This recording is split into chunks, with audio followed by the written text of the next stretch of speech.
Ndindoda kuti nyika isiwe vanhu vangu inguva yedu hatingatadzi kubudirira Mwari ari parutivi pedu rambai muchirwa My hitters don't die, and real hitters gon' shine, and my people gon' rise. That's my point to it, yeah. I ain't saying From the hell do I not have the deal? I swear this thing is a real dog. I play fan off, the cowards that they can't feel. The wife try to console me like it's coming, baby, chill. She don't understand.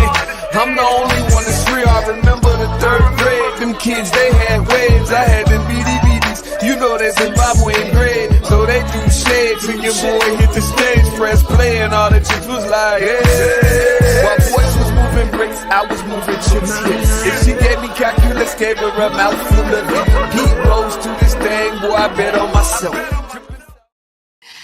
Oh, grand rising, everyone. Welcome to the Day with Trae. I'm your host, Trae Holiday, and I am excited because on this Thursday, we have a full-on Black Star Power episode. I'm so grateful to my guest today. We got Todrick Hall, y'all. He's going to be joining me online, but I'm excited that he is making time and space for the Day with Trae. We're going to be talking all about his Velvet Rage tour that's coming here next month to the Moore Theater, September 10th. I'm excited to dive into it with him. And of course, in the building, our Black Star Power continues because we got Jace E. Cage from Black Stax in the building today.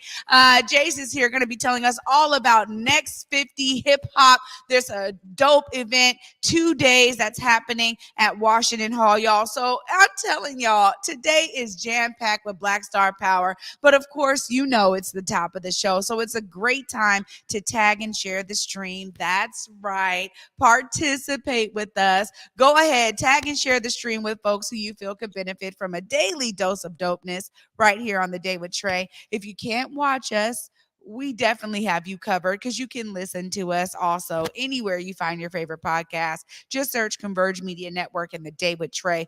Y'all will find me on Google, Spotify, iTunes, SoundCloud, Apple Music, whichever platform is your favorite. Just go ahead and search for us and y'all will find us there. I got to send a huge shout out to so many of y'all because as I approach and get introduced to folks in community, the impact that we're doing here at Converge Media is really being felt by you all. And I'm grateful to be a part of such an illustrious team that is covering so many different bases when it comes to us being able to provide y'all with the amazing stories that are going on in our community. So shout out to my whole Converge team. Shout out to those of you who do stop me out there in the street and say how impressed you are or how impacted you've been by stories we've shared and businesses we continue to uplift. I'm grateful because without you, we wouldn't exist. So thank you for tuning in. Thank you for sharing. Thank you for sharing those amazing sentiments out there in the real world and in community. I love and appreciate you all. Well, y'all know when we got Black Star Power in the building, we got to make space for it. I am excited again. I get to welcome Todrick Hall to the Day with Trae. What's up, Todrick? Hello, how are you? I'm doing well. How are you? I'm fantastic. I'm so proud of you and your show and everything that you're doing and just the representation that you bring to the table. I love you and I can't wait to meet you in person so we can do a big hug. Yay, thank you for that. It's definitely happened when you come here in September. We are making that a date. But I'm excited because you are now taking the road by storm with Velvet Rage. And before we get into that, we got to talk about your beginnings. What got you into the world of performing? We know that you've done a lot of work in choreography, RuPaul's Drag Race. I mean, your credits abound. But tell us about those beginnings, Todrick. Well, I got introduced to theater at a very young age by my elementary school teacher, Pat Carthel, who I thank immensely for every project that I do, because without her, I would have not been exposed to this world that has completely stolen my heart and given me such motivation and reason to exist and to express my artistry. But at a very young age, at 7 years old, 8 years old, I was introduced to theater and dance, and I fell in love with it. I trained in ballet, tap, and jazz my whole life, started singing in church, and by the time I was 20, I made my Broadway debut debut in The Color Purple, thanks to my church vocal training, because that's all I had, and my dance training throughout my life.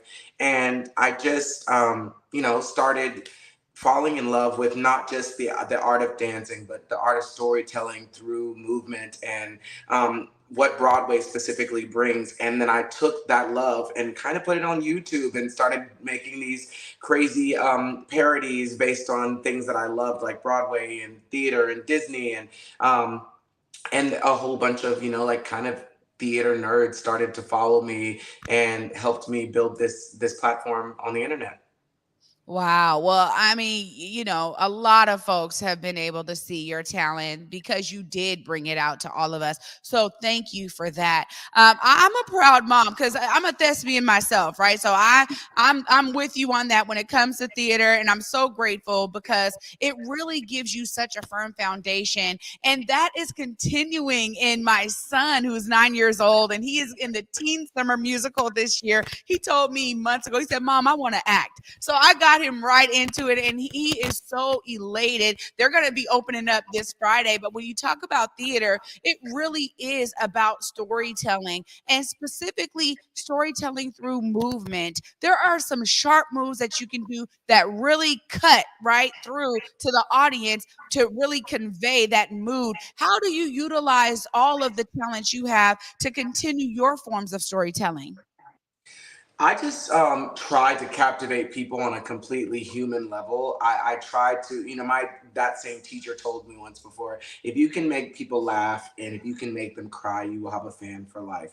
And I think that my show, specifically Velvet Rage, is going to do that as well. There are moments that are extremely sentimental and vulnerable, and then there are moments that just make you laugh because they're kind of like theater, comedic, parody things that are very reminiscent of the beginning stages of my career on YouTube. And then, of course, I have those songs that just give you confidence, that make you want to dance and feel like you are the baddest beat to ever exist on the planet. And so I really tried to make my show a roller coaster of emotion and heightened energy. And I think the way a show happens, the format, the set list, the way you unfold the different layers of yourself is a really important part of a show. You can have a really talented artist, but if you don't unfold that flower or the Russian nesting doll, take it out in just the right way, it can kind of get lost, and people can forget what they just watched. So I think that the structure of this show is the strongest out of all the tours that I've been on. And I just want to say I applaud you so much for putting your son in theater. There are a lot of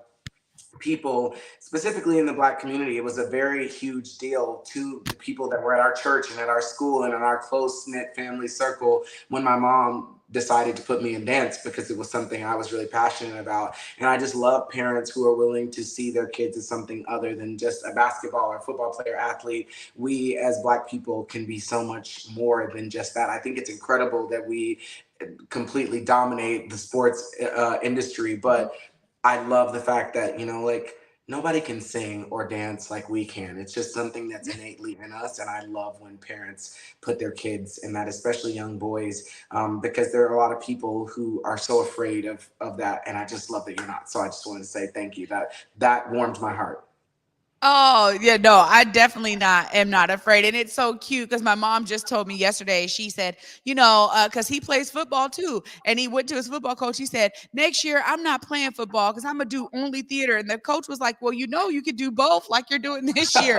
And my son was like, oh, wait a minute, what? I don't got to choose. And it's like, no, you don't got to choose. You don't got to be in one box. And I totally agree with you. And I also think there's something to be said for, us having more and more examples of what it looks like for us to be on stage. So kudos to you for bringing not only your skills to YouTube, but now to these stages all across America. I love how you explain the show in terms of unfolding, but I also think about something that's so foundational in the world of theater, which is really characterization. There's something about how characters connect to audience members. And when you are the character, when it's your personality, tell us how you're utilizing all that is Todrick to really bring that out so audience members are really connecting with you. I think it's something I've been honestly scared to do for so long. I think I've hidden behind characters and costumes because in theater, oftentimes you're embodying someone else. And if you're doing it right, you can really, for 2.5 hours while you're in a show, forget who you are and completely be immersed in the character that you're portraying and bringing to life. And in my first albums, I was Todrick, but Todrick and Straight Out of Oz, and a character in a visual album called Forbidden. But this is the first time. I've been through so much on the internet, and I'm so grateful for the positive and negative experiences that I've had because they've really shaped me to be a more well-rounded, self-aware person, a better version of myself, I think. And I think that on this tour, I'm going to give people what they paid for and what they came to see. But I also want to have moments where I just sit down and talk to the audience, which has been something I've been very afraid of doing because it feels very vulnerable. And I love for everything to be rehearsed and on point because I am a theater kid. I love for it to basically be scripted. But in this tour, I really want to tear those walls down and just sit down and talk to people about what it really takes to be in this industry, because the more success you get, the more eyes that are looking on you, the more opinions that are thrown your way. And it can be really difficult as the person on the receiving end of that to navigate and to have a strong sense of self and to know who you really are at the end of the day. Because without that, it's really difficult to be successful in this industry. It's hard. You don't want to lose yourself. If you're someone who can make it through, get some sort of success, and still come out not scarred and be a recognizable version of yourself, then I think that you have ultimately won.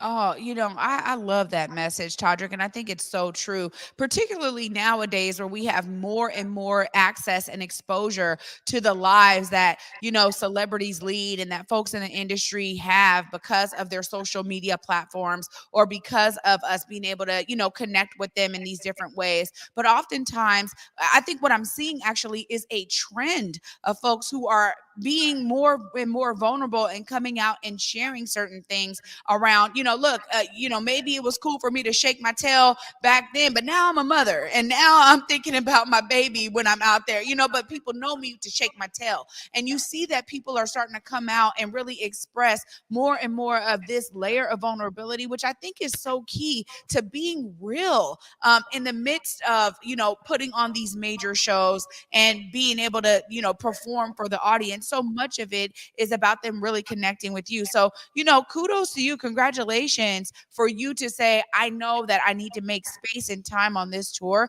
to have those kind of conversations. What are some of the things you're really wanting the audience to gain when they come to this amazing show for Velvet Rage? What do you want them to walk away with, Todrick? I want them to walk away and see a full, well-rounded person. I think I've assisted in making myself not seem real. I try to strive for perfection when I fail all the time. And I think sometimes people need to see that. They need to see that you're a real human. And I want people to understand, because a lot of my fans also want to pursue performing. They want to be a self-made artist. And people know that I don't have a record label. I don't have management. I have a manager now, but I just recently got a manager for the first time in a long time. And people want to know how they can make a name for themselves. But I think I would be remiss if I didn't explain how difficult it is and how difficult it is to live your life in front of everyone, and the ridicule and the criticism that you get and the negative backlash that you get and what it's like to be canceled. All those things are really difficult parts of this industry. And I would never want to scare someone away from chasing their dream, because I think it's so important, especially for people of color, especially for queer people, to be out there being a great role model in the best way that they know how. But there's this part of our culture that expects for people who are public figures to not be human and to not make mistakes. Or if they hear a story, they're like, I believe 100% of that, where there's always nuance and the truth probably lies somewhere in the middle. And I think navigating that is so difficult. So I just want to talk to people about my journey, because my fans have stayed so steadfast and true and have supported me through headlines that almost painted myself to be an unrecognizable version of myself. And the headlines were usually not 100% false, but they definitely weren't 100% true as well. And I think having a platform to be able to express my point of view, but also my gratitude to people for sticking with me, because friendship and love and support doesn't look like somebody that you run away from when they're in trouble or in hot water. You love them through it. When your friend does something you don't like, you don't like disassociate yourself with them. You love them through it. And I think that's what true friends are. And I've been able to see who my true friends are, who my true allies are, and who my true fans are throughout this process. And I just have never been more grateful than I am right now to have such a strong fan base who is coming out to support me in the way that they are. Well, we love hearing that because nowadays the fickleness is real. So, Todrick, thank you so much for your time today. Of course, people need to come out, get their tickets. This is STG Presents Velvet Rage. You will be at the Moore Theater September 10th. How else can folks connect with you? Maybe, subscribe to your YouTube channel. How else should folks be plugging in?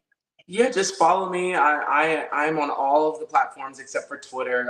My name is Todrick. It's just one D. Follow me on YouTube. Subscribe. Get your tickets at todrickhall.com. I hope you can make it to the show. If you're skeptical, get the tickets because you will love it. If you're on the fence, and this is my 4th or 5th time playing the Moore. We always have a great time. I thank Seattle so much for embracing me the way that you do, and I'm ready to show up and show out for you. All right, I cannot wait to connect with you when you come to town. It is a date. Thank you again so much for joining me on the Day with Trae and for uplifting us and giving us an opportunity to connect with you and also connect with your amazing talent. Thank you so much. I can't wait to see you. Thank you, my love. Bye. Bye.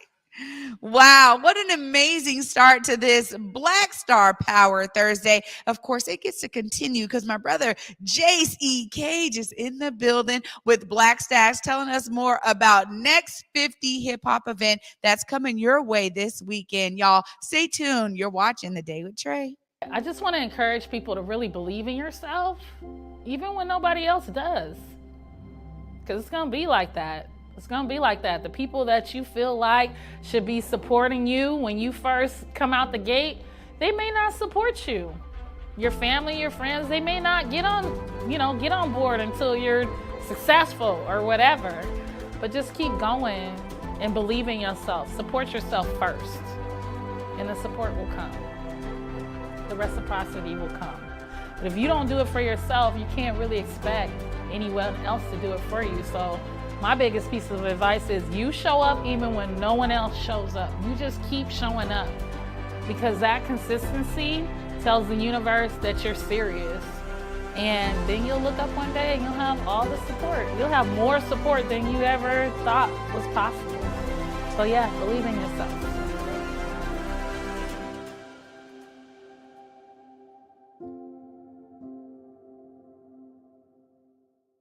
Hey, I'm Besa Gordon. You may have heard my voice on Hits 106.1 or seen me on Converge Media, but now I'm coming to TV. I'm hosting the newest show on Fox 13 called Back to Besa. Check us out every weekend for the hottest topics, interviews, the latest trends, and uplifting stories. We're going to have so much fun, and teens, we got you too. Back to Besa Saturday nights, 10:30 on Fox 13, and Sundays at 10 a.m. on Fox 13+. Big Tobacco thinks they know everything. They think they know you, your community, the places you go, the way that you spend your time. They think they got you all figured out, down to a formula, a calculation based off of numbers of what they think they know. Show them they're wrong. Learn more at theythinktheyknowyou.org.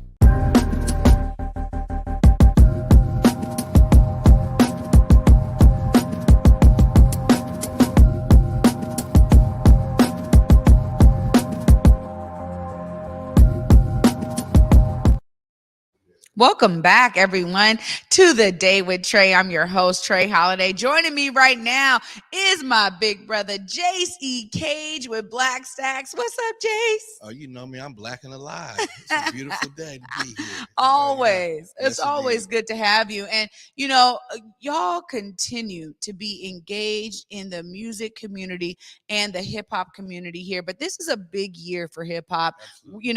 The 50th year anniversary. What does that mean to you, and how is that weighing on you? Because you've been in hip hop for so long. Yeah, it's funny because when you think about hip hop, you think about young folks, right? And I remember the day when I was younger, and hip hop was this thing that wasn't even supposed to last 10 years. And now here we are 50 years later, and it has impacted the world. It runs the world. You see hip hop everywhere.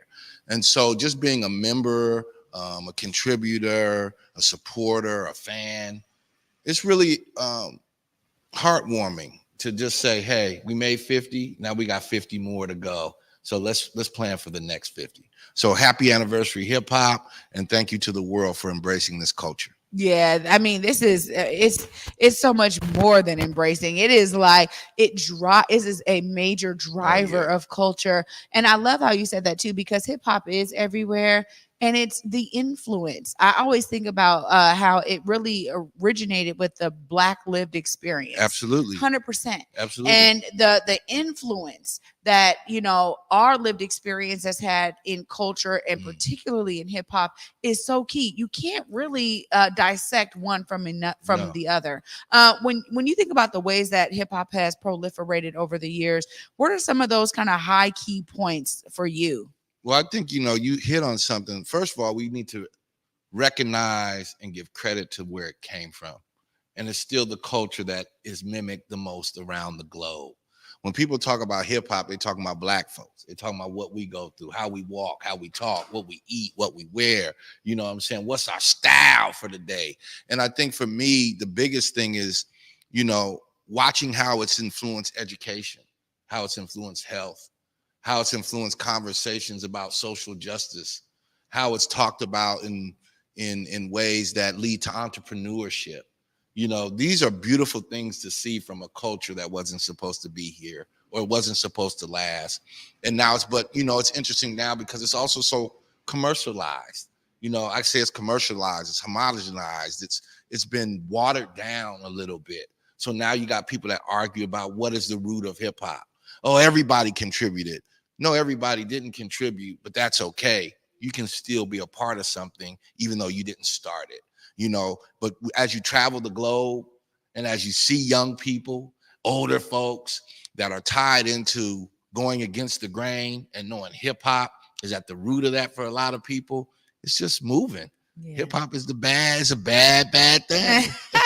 Bad Bama Jamma. Well, I'll say too, I mean, to your point, there is such a commercialization of it. And the message for me, I think about what my son listens to. He knows, like, we've had plenty of conversations about this because it's like the message has really changed over the years. But one of the things that I really love is that the old school hip hop is still what people gravitate toward to this day. Yes. I mean, yes, sure, the radio versions of stuff, this kind of changing a message, but really the emceeing. Yes. I mean, this was something that I think is really one of the most beloved foundational pillars of hip hop. And you know so much about that, but do you agree? I mean, do you see that there's still folks who are listening to that old school stuff that just gave it such a foundation? Absolutely. I was just talking to somebody the other day, DJ Sean Malik. Me and Felicia talk about this all the time.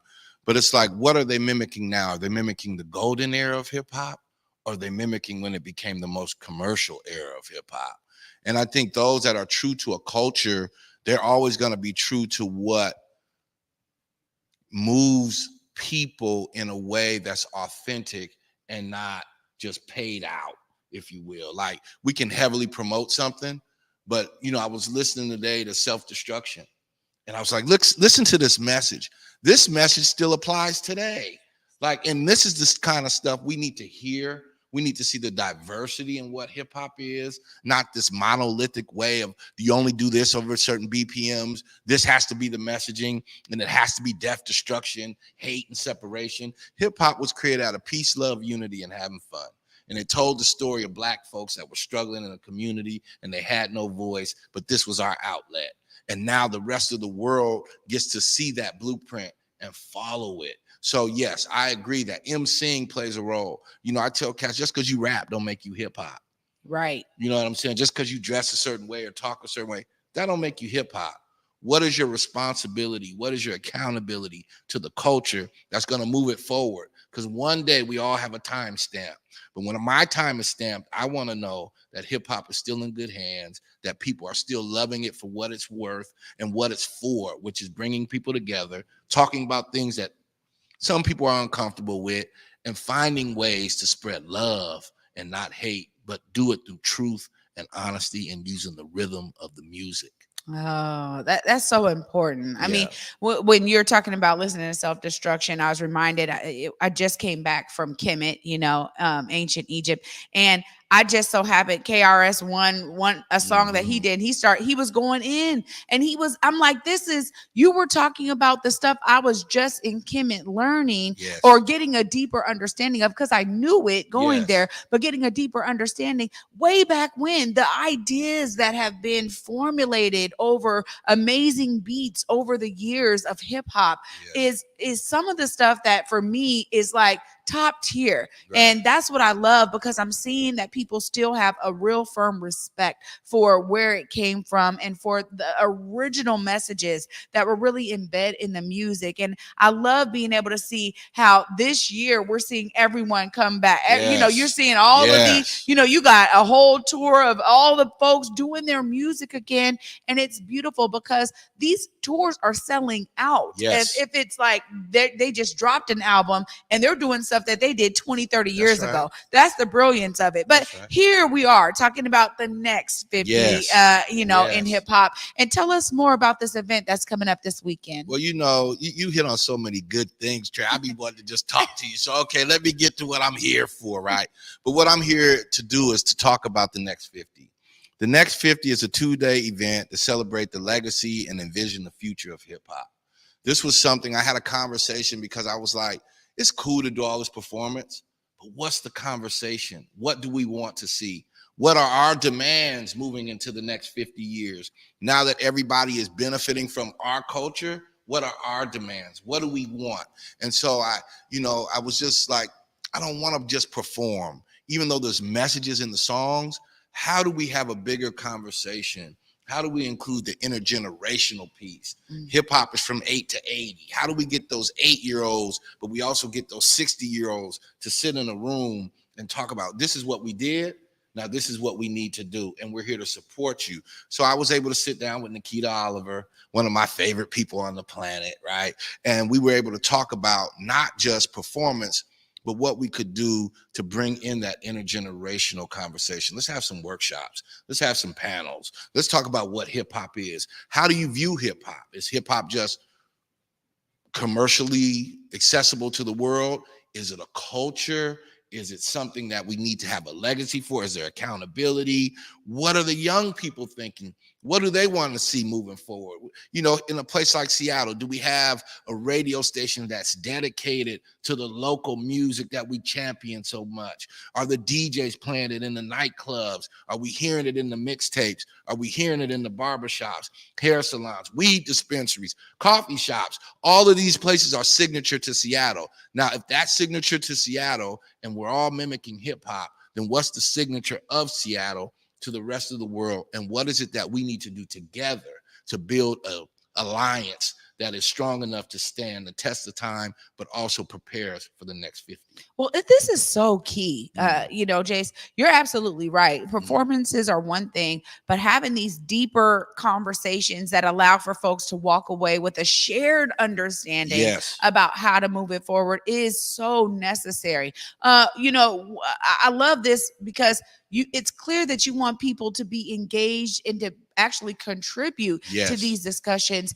When you think about, mixing young folks and their perspective with folks that are more elder, more seasoned, right? What are some of those kind of outcomes that you're really wanting, the audience to experience when they come and when they participate? Well, ultimately, what I would love to see is that the youth that come from the organizations that are sponsoring this and that are partners, that we start having every 45 days, every 60-day meetings to discuss what's going on with your organization, what's going on with how do we support each other? How do we, when things go out, it just goes out and we all already know. We're not just promoting it, not liking it on Instagram, but showing up. right, and contributing to what it is that each organization has as a goal that they're trying to reach. This is about bringing young people together, keeping young people together, having older folks who have participated in hip hop be a part of that circle, but in a way that is more protective and allow them to have the conversation. Because the beautiful thing about hip hop when I was coming up as a young person is that the older folks that did understand revolution, that did understand accountability, they stayed on the outer perimeter and they allowed us to go through life, make our bad decisions, good decisions, right? But make decisions and then give us advice on how that will work moving forward. Because as they like to say, and I like to tell young people, I've been where you've been because I'm older than you are today than you will be tomorrow. So let me share what I've experienced so that you don't have to go through certain things. Well, there it is right there. It is something that we need more and more of. I really appreciate the thought and the insight in terms of like, we need this every 60 days, every 45, Yes. like the continuation. Yes. Because we see a lot of great events come up and then it's like, oh, that's it, you know, right? Just that one time. Right. So we do need a continual opportunity to tap into those kinds of discussions, bringing multitudes of generations of vision, lived experience, and ideas to the table so that we can co-create together. Yes. So I love this. Give us the details. Look right there. All right. Let them know how they All connect with right. Black Stax and the next 50. All right. Well, right now we're focused on the next 50. The next 50 will happen August 19th and August 20th. August 19th will happen at Washington Hall from 10:30 a.m. to 3:30 p.m. We'll be having panels, discussions, workshops. We'll have presentations, and we'll just build with the community, you know, break a little bread, talk a little bit, build a little bit, and continue to build that relationships that we need.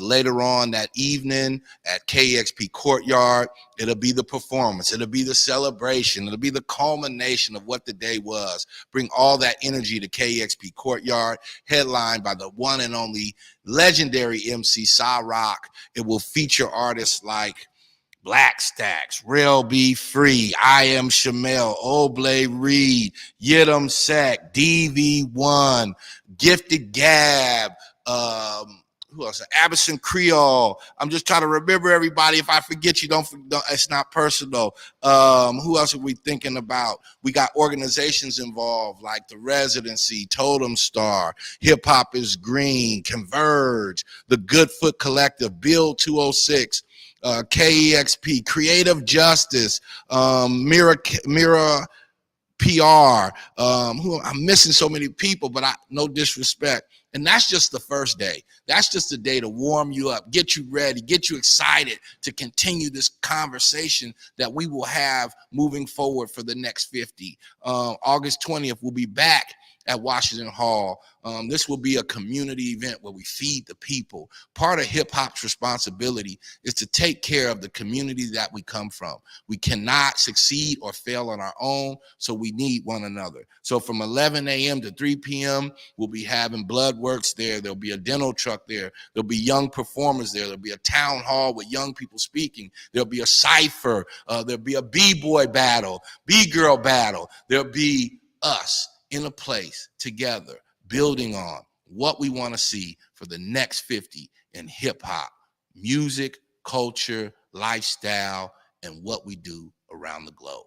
Wow, jeez. I'm so glad y'all are involved in this. This is right up your alley. Yes. And thank you for bringing your contribution to this amazing 2-day event. It's necessary. And I am looking forward to making some time happen in my schedule. I need to tap in. I need to be there. Come on. Thank you so much for joining me today and for sharing this. And one more thing I think that's very important is that we want to acknowledge those that have gone before us, that have paved the road and have shown us that you can live this life and make contributions that go noticed even when you're not around. We'll have the Spirit of Hip Hop Award, the Elijah L. Lewis Award, the Kiana and Devon Pickett Award, and this goes out to community members who have made contributions to the culture, whether they're asked to or not. They just do it because of the love, the passion, and responsibility that we have to hip hop. Wow, no, that's beautiful.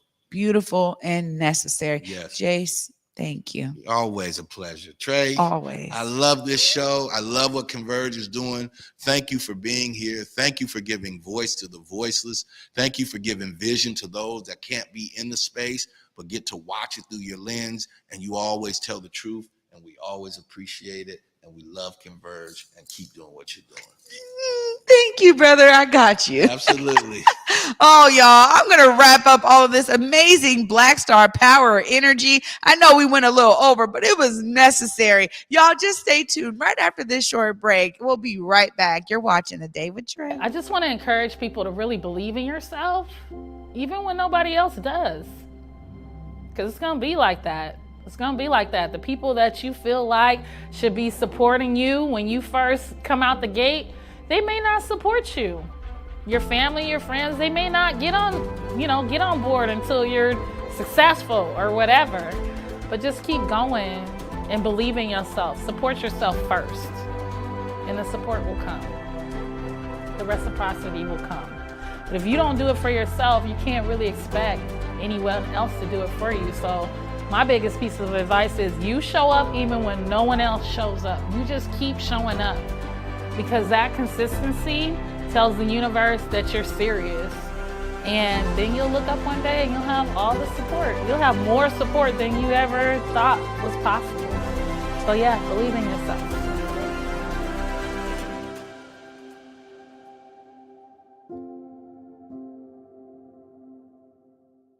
Hey guys, Besa Gordon here. Right now I am with my exclusive fam, and in case you missed it, August is National Black Business Month. So of course, Converge Media is going to uplift different black businesses across the Pacific Northwest, and we want for you to nominate your favorite by going to whereweconverge.com/Black Business Month. Again, that is whereweconverge.com/Black Business Month. And honestly, you never know. Girl might pull up. Big Tobacco thinks they know everything. They think they know you, your community, the places you go, and the way that you spend your time. They think they got you all figured out, down to a formula, a calculation based off of numbers of what they think they know. Show them they're wrong. Learn more at theythinktheyknowyou.org.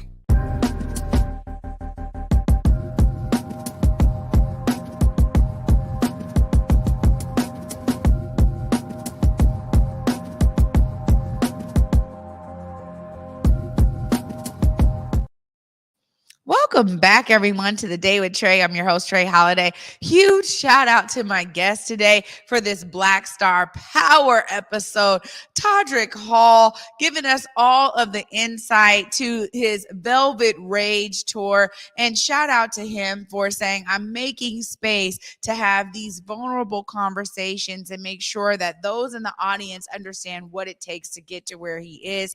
I think it's so important that we have more and more opportunities for that. So definitely go to his website, get your tickets, y'all. He will be here at the Moore Theater September 10th. You don't want to miss that amazing show. And a huge shout out to Jace E. Cage from Black Stax, my big bro, out here doing it for this event, Next 50 of Hip Hop, bringing all of these amazing folks together to have much needed conversations around how we're anchoring ourselves for the next 50 years of hip hop. You do not want to miss this free event. That is right. F to the R to the E to the E, y'all. Coming up the 19th and 20th of this month. So just this Saturday and Sunday right there at Washington Hall. Make sure y'all go support this event, but also contribute as he shared. And you know me, I'm inspired by Todrick and Jace for what they do and what they bring, because they could have kept their talent to themselves, but they chose not to. They chose to make a conscious decision to bring it out to the public. And as many of those who have been out in the public have experienced the positive, the negative, all in between, it still didn't deter them from being who they are in a public space and making sure people have access to how they are doing it. So y'all know you got an opportunity to be inspired as well by them, because whatever it is you're holding on to, whatever that talent is or that contribution is. Don't hold on to it for just yourself. Bring it out so we can all experience it, and you'll make the world a better place. I promise you that. For me, y'all, until tomorrow at 11 a.m. Peace.